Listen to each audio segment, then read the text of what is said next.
Welcome! In front of me I have Xiaomi Smart Band 8 and I'm gonna show you how to unpair this smart band from your iPhone.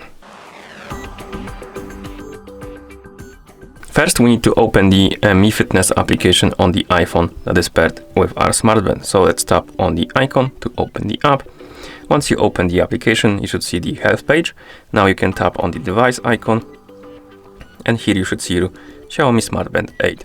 Now scroll down through the page and find the Unpair button. Once you find it, tap on it and tap on Unpair and wait until the process is complete. Once you see this pop up on the screen, tap on Got It. You can close the app. Once you close the app, you can open the settings on your iPhone. In settings, tap on Bluetooth. Find the Xiaomi Smart Band 8 on the list of my devices. It should be right here. As you can see, it is at the bottom. It says not connected.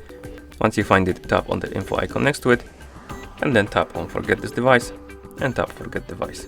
And once it disappears from the list of my devices, you can close the Bluetooth options or settings, and at this point the band is unpaired from your iPhone.